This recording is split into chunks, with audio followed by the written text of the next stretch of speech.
ये जंतर मंतर के ऊपर हजारों की तादाद में अगर मुसलमान इकट्ठे हो रहे हैं और वक्फ बोर्ड को खत्म नहीं किया जा रहा, अभी तो मैं तो कहता हूँ खत्म करना चाहिए। अगर उसका संशोधन भी किया जा रहा है तो उसको बचाने के लिए इतने मुसलमान उतर गए। क्या उन मुसलमानों ने कभी ये सोचा, जो आप लोग भाईचारे की मिसालें देते फिरते हो, आप लोग कहते हो सरकारें हिंदू मुस्लिम कराती है, तो आज आप क्या करा रहे हो? कभी आपने जाकर के देखा वक्फ बोर्ड के बाद तीसरे नंबर पर जो इतनी सारी जमीन है वो किनकी है? कभी गए आप देखने के लिए? कितने हिंदुओं के घर छीन लिए गए, कितने हिंदुओं के मंदिर छीन लिए गए। जो मतलब तानाशाही, जो बाबरता उस समय औरंगजेब के समय पे होती थी, उसकी तलवार की नोक पे होती थी, आप बिना तलवार की नोक के कर रहे हैं। अगर वक्फ बोर्ड अगर इतना महान है, इतना अच्छा है, तो मैं कहता हूं आप अलग समाज के लिए छोड़िए, मुस्लिम समाज के लिए कोई अस्पताल, कोई विश्वविद्यालय मुझे दिखाइए जाकर के जो वक्फ बोर्ड ने बनाया हो। मुसलमान जो आज कूड़े के ढेर के पास रह रहा है, सड़कों पे रह रहा है, झुग्गी डाल के रह रहा है, उन्हें पक्का मकान बना करके दिया हो। एक तो हमारे को विकल्प दीजिए। तो जो वक्फ बोर्ड अब मुसलमानों का नहीं है, आप क्या अपील आप अपेक्षा कर सकते हो कि वो हिंदुओं के पक्ष का होगा या भारत के पक्ष का होगा या देश हित का होगा? वो ये कह रहे हैं कि हमारी मस्जिदें हमसे छीनने की कोशिश कर रही है मोदी सरकार। ये इनका एजेंडा है कि वक्फ को कंट्रोल करने के बाद में अब हमारी मस्जिदों को छीन लेंगे, हमारे कब्रगाहों को छीन लेंगे, और इस तरीके से हमारी जितने भी ऐसी जो दीनी तालीम से जुड़ी हुई चीज है, आप उसे नेस्तनाबूद करने की मोदी सरकार कोशिश कर रही है। नहीं, ये बात है, ये मस्जिदें कब से दान होने लगी? वक्फ करी है क्या मस्जिद किसी ने? आप बताइए। मस्जिद तो अगर जैसे हम हिंदू हैं, हमारा मन है कि एक मंदिर बनाना चाहिए हमारे को, हमारी सोसाइटी में या अपने क्षेत्र में, मेरे पास पैसा है, भगवान की कृपा है, तो मैं वो बनाऊंगा, लेकिन वो दान थोड़ी ना कर दूंगा किसी को। मंदिर कब से दान होने लगे? तो आप ये बताइए, जो मुसलमानों के दिमाग में भ्रम डाल दिया गया है कि मोदी सरकार आएगी, वक्फ बिल को पास कर देगी, संशोधन कर देगी, तो ये आपकी मस्जिदें छीन लेंगे, आपके कब्रिस्तान छीन लेंगे, आपका जीने का हक छीन लेंगे। मैं कहता हूँ कि जो देश का भाईचारे वाला मुसलमान निकल के आता है, जो सेकुलर है ना, वो जूता उतार करके उस मौलाना को भगाने का काम करे। वो तो ये भी कहते हैं कि देखिए, मंदिरों का इतना सारा पैसा होता है, वो सारा का सारा खजाना बाहर निकाल दो तो देश की अर्थव्यवस्था एकदम से जो है चकाचौंध हो जाएगी। क्यों नहीं निकाल रहे? कह रहे मंदिरों में इतना पैसा दबा के रखा हुआ है। ये मौलाना तो ये बात कर रहे हैं। 9 लाख एकड़ जमीन वक्फ बोर्ड दबा करके बैठी है, वो जमीन सरकार के हवाले कर दो, देखो कितना पैसा आ जाएगा सरकार के। हमारे बाप दादाओं की जमीन है वो। अरे बाप दादा तो रह गए इनके, पाकिस्तान अफगानिस्तान, वो काहे की जमीन यहाँ छोड़ गए? ये बताओ, मरने के बाद साथ ले गए थे क्या जमीन अफगानिस्तान के अंदर? और एक बंदा अफगानिस्तान और पाकिस्तान में बैठ करके भारत की जमीन खरीद फरोख्त कर रहा था, वो बताओ, आप बताओ। और मरने के बाद जब तुमने बंटवारा ले लिया, बंटवारे का मतलब क्या होता है? आपको आपका हिस्सा मिल गया, आउट हो जाओ यहाँ से। लेकिन आप अपना यहाँ पर भी वोट डाल रहे हो कि हमने वक्त कर दी। और अगर वक्त करी है आप लोगों ने, उसके पेपर क्यों नहीं दिखाते? क्यों घबराहट है? कह रहे भाई ये तो बरसों पुरानी चीजें हैं, कहां से लाएंगे पेपर? ये तो कह रहे ये तो हजारों 2000 साल पहले की बातें हैं, ये तो हमारा हकूक है, हमारा ये हमने जीता है। ये आप एक बात बताइए, उस समय क्या था कि कदम आपने रख दिया, वो जमीन आपकी हो गई? औरंगजेब के समय में कोर्ट कचहरियां थी, लॉ एंड ऑर्डर था, कुछ था, या पेपर बनते थे, या तहसीलदार होते थे? आप बताइए। तो वो कैसे प्रूफ करेगा औरंगजेब? अब पैदा होकर के दोबारा आएगा क्या धरती के ऊपर? अब बताएगा कि ये जमीन भी मेरी थी, वो भी मेरी थी? मतलब कुछ उसके तलवार की नोक पे सलवार पहनने वाले लोग आज दावा डालते हैं कि ये भी जमीन हमारी है, फलाना भी हमारा है, सब कुछ हमारा है, और भारत के रह रहे 100 करोड़ हिंदू जो हैं वो कहे हाँ जी इनका है। क्यों इनका है भैया जी? आप बताइए कहां से इनका है? अभी तो आप शुक्र करिए, आपको तो अल्लाह ताला का शुक्र करना चाहिए, और हम कहते हैं कि सरकार का शुक्रिया अदा करना चाहिए जो बंटवारे के बाद भी आपको यहाँ रहने दिया। कायदे से तो जब बंटवारा आपने धर्म के आधार पर कर लिया था, आप में से तो एक को भी यहाँ नहीं रहने देना चाहिए था। उसके बाद भी 100 करोड़ हिंदू शांत रहे, किसी ने अराजकता नहीं फैलाई सड़कों के उतर के, किसी ने भी सरकारी संस्थाएं जलाने का काम नहीं किया। उन्हें कहा जो रह गए रहने दो, हमें अपना शांति अमन चाहिए। अभी हम वहां से आए हैं लड़ झगड़ के, अभी हमारे परिवार के कितने लोगों का कत्लेआम हो गया, ट्रेनों की ट्रेनें कटी हुई हैं, अब हमारे को और नहीं चाहिए, रहने दीजिए। अगर किसी को अपने रहने के लिए जगह दी तो इसका मतलब क्या हो गया कि वो आपकी छाती पर ही पैर रख करके आगे बढ़ेगा। ये शाहीन बाग की बात की जा रही है। तमाम जो पीसी हो रही थी, पीसी में ये कहा गया कि शाहीन बाग अगर आप समझ रहे हैं तो समझ लीजिए ऐसा हो सकता है। ये ट्रेलर है, अभी कह रहे ये जो महीना चल रहा है ये रमजान का पवित्र महीना है, तो इस तरीके से प्रदर्शन हुआ है, बाकी ट्रेलर है। सरकार नहीं मानी तो माहौल कुछ और होगा फिर। हाँ, तो उनको ये बोलना, मेरी तरफ से मैसेज दे रहा हूँ मैं कि ये मोदी जी जो बैठे हैं ये भी ट्रेलर बैठे हैं। अच्छा, अगर पिक्चर पूरी देखनी है तो योगी आदित्यनाथ को दिल्ली गद्दी पे बिठा देते हैं, फिर ट्रेलर, क्लाइमैक्स एंड सब कुछ बढ़िया जोरदार आपको दिख जाएगा योगी जी के आने के बाद। क्योंकि अभी तो ये कोट वाला, ये पजामे कुर्ते वाला, ये तरह तरह के कपड़े बदलने वाला तो इनको रास नहीं आ रहा। और जब एक भगवादारी आ जाएगा फिर जय श्री राम बोलते नजर आएंगे ये, फिर ये अपनी गलतियां मानते नजर आएंगे। हम कह रहे हैं एक बार वक्त ये वाला दावा कर दे कि योगी जी का जो मठ है ना वो वक्त की जमीन है। कसम खुदा की, पूरे भारत की जमीनें अपने आप समर्पण कर देंगे। अरे हमने वहाँ पूछा महाराज उन लोगों से, वो क्या, हमने कहा कि आप कौम की जमीन पर दावा कर रहे हैं, आप ईडन गार्डन पर दावा कर रहे हैं, तो वो तो कह रहे हैं कि होगा ना, हमारे पुरखों ने बोले राज किया है तो होगा। अरे भैया आप वो बादली में जाइए, कूड़े का पहाड़ है, ये उस पर भी दावा डाल देंगे कि औरंगजेब यहाँ पे खड़ा होकर के पतंगबाजी करता था, ये जमीन भी वक्त की है। और इन पागलों को ये नहीं पता कूड़े का पहाड़ तो अब जाकर के बना, पहले कोई पहाड़ थोड़ी ना था वो तो ये मूर्ख लोग हैं। अगर ये एजुकेटेड होते तो इस तरीके की बात ही नहीं करते। आप जाइए जंतर मंतर के ऊपर, जंतर मंतर के ऊपर जितने भी आए ये सारे अनएजुकेटेड लोग थे। पढ़ा लिखा मुसलमान जो था वो अपने भविष्य, बच्चों के भविष्य की तैयारी कर रहा था। लेकिन जो मूर्ख है, जिनका काम है कि 11 सालों में साला अराजकता क्यों नहीं फैली, बम धमाके क्यों नहीं हो रहे, दंगे क्यों नहीं हो रहे, वो पहुंच गया यहाँ पे।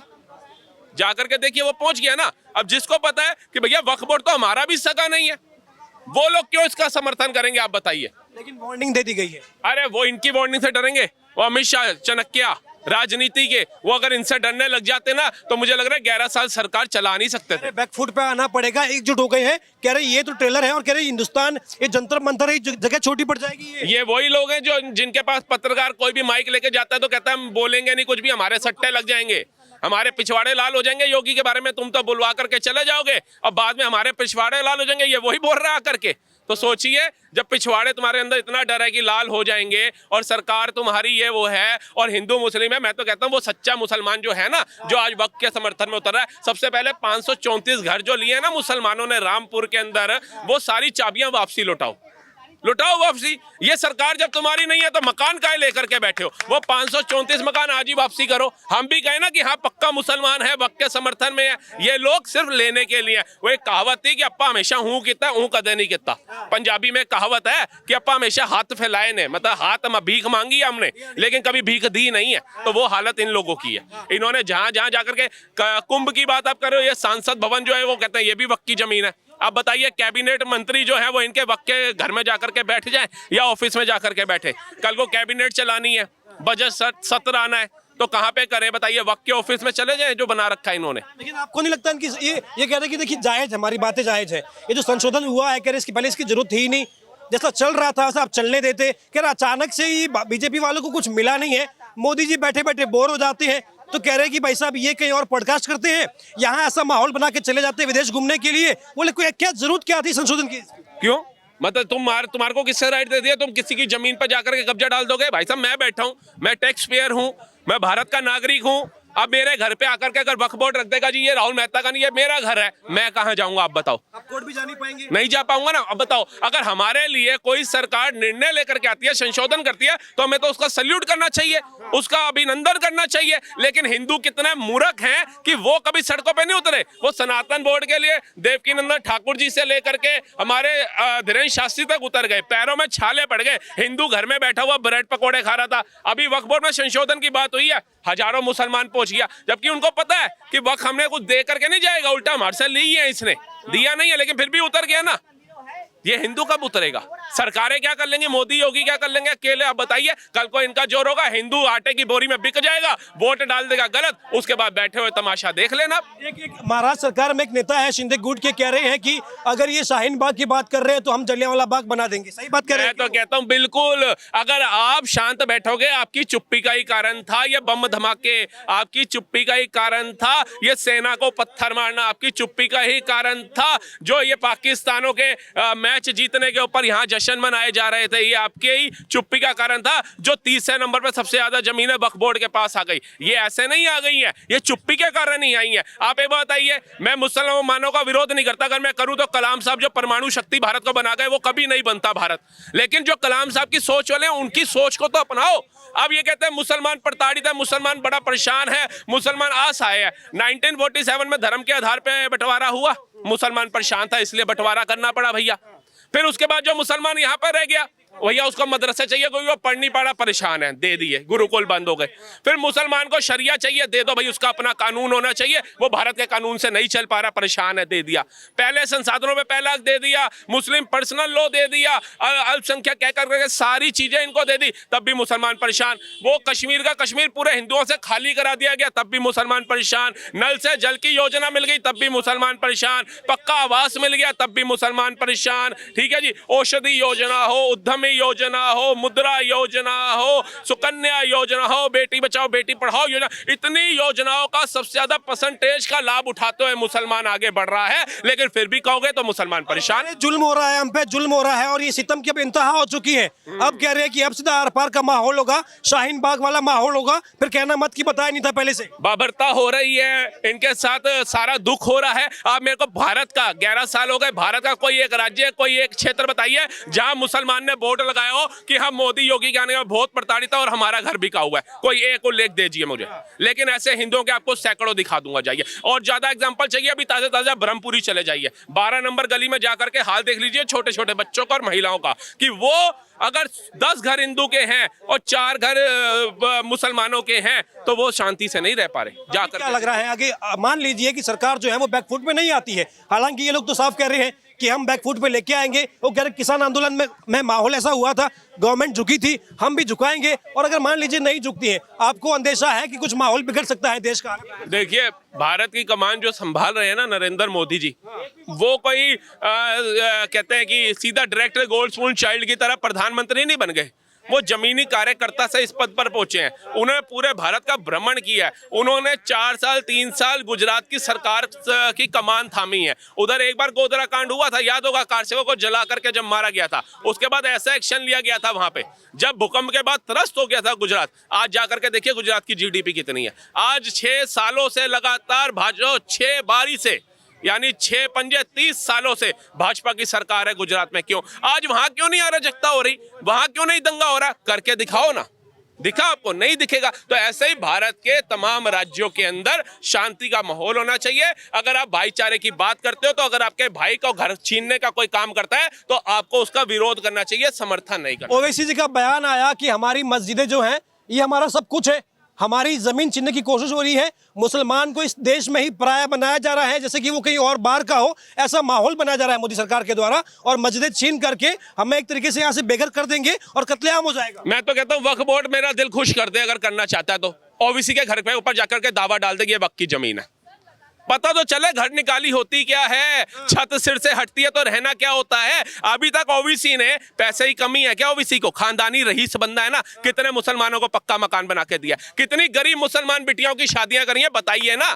बातें करने से कुछ नहीं होता, जमीनी स्तर पे आपने क्या किया वो बताइए। मुसलमानों को बलगला करके 1947 से टिल 2025 तक आपने देश का माहौल जितना खराब करना था उससे ज्यादा आप लोग कर चुके हैं। वो कह रहे जलते हैं क्या आप? जो इतनी प्रॉपर्टी है तो कह रहे हमने वो जीती है, हमने ली है वो। और दूसरी बात वो कह रहे अंबानी का जो घर है, अंबानी का घर हमारी प्रॉपर्टी पे है, वक्फ के प्रॉपर्टी पे बना हुआ है वो। अरे ये जाला साफ करने वाले लोग अंबानी के घर पे दावा डालेंगे? ये लोग वो संडास साफ करने के लिए इनको ना रखे और ये कह रहे हैं अंबानी की प्रॉपर्टी वक्फ की जमीन है। कहां से आ गई थी? औरंगजेब क्या था? हाँ जी, केजरीवाल जी भी बोले थे। केजरीवाल का तो खुद का नहीं रहा, वो क्या देगा? पहले अपना तो ले ले। वो कहाँ गायब है केजरीवाल? वो एक गाना आया था, कहाँ गया उसे ढूंढो। अब दिल्ली की जनता बेचारी झलक पाने के लिए ढूंढ रही है, कहाँ है वो, कहाँ गायब हो गया? आप बताइए ना। केजरीवाल दिल्ली का बेटा। बाकी इनके सपोर्ट में भी विपक्ष के कई नेता तो है। अगर लोग कह रहे हैं कि अगर भाई बीजेपी सरकार जो है ये मान लीजिए कि वक्त बिल लेकर के भी आती है तो विपक्ष में से कई नेता है जो चाहेंगे कि ये बिल जो है पास नहीं हो, और अगर हो भी गया तो सड़क पे आने के लिए तैयार हो जाएंगे। तब क्या करेंगे? देश का माहौल तो अरे सब संभाल लिया जाता है। घर का मुखिया अगर आपका स्ट्रोंग है ना तो हिम्मत नहीं है, घर बिखर जाएगा। अगर देश का प्रधानमंत्री हमारा स्ट्रोंग है, 20 कंट्रियों ने ऐसे सम्मान नहीं दे दिया। पागल नहीं है सुपर पावर कंट्रियां जो सम्मान दे रही है, बेवकूफ नहीं है। एक बॉस कह रहा है, दूसरा पैर छू रहा है, तीसरा कह रहा है we miss you Modi ji, चौथा जो है गले आकर के लगा रहा है, पांचवा जो है अपनी पूरी सेना का रेड कारपेट बिछा करके सम्मान करा रहा है, हाथी घोड़ों के ऊपर चलवा करके। क्या पागल लोग हैं वो? पढ़े लिखे लोग जिन्होंने तुम्हारे ऊपर 400 साल राज कर लिया, तुम उनसे मुकाबला करोगे क्या?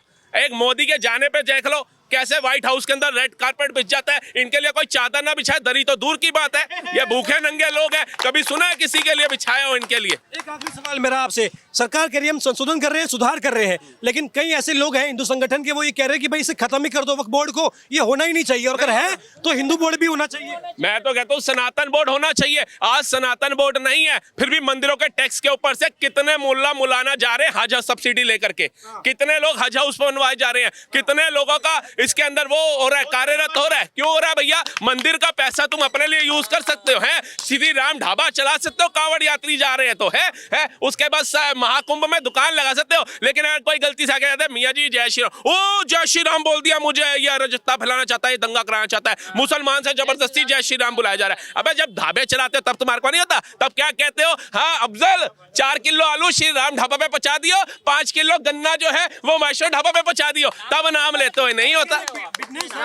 बच्चों को पालना है, बिजनेस। अरे पालना है, 11 जिस हिसाब से करें, एक बच्चा 5,000 भी कमाएगा तब भी 55,500 रुपया कमा करके ला रहा है वो। तुम 5,000 का सोचते हो, हम सोचते हैं हमारा बच्चा पढ़ लिख के चाहे एक हो, इतने कमाए कि उसका जीवन तरह हो जाए। लेकिन हम ये नहीं सीखते कि हमारा बच्चा जो है वो पत्थर मारे किसी को, उसको 500 रुपया मिले तो उसकी रोटी खाए। हराम का खाना नहीं सिखाया जाता हमारे में, बिल्कुल। और जो इनके अंदर जलजलाहट है ना, एक मैंने पहले भी बोला था, आज दोबारा बोल देता हूँ, वक्फ बोर्ड के लिए और तमाम देश विरोधी लोगों के लिए, कि जो मोदी से जल रहे हैं, जो जलता है उसे जलने दो, ये जलजला नहीं रुकने देंगे, वो देश नहीं झुकने देगा, हम उसे नहीं झुकने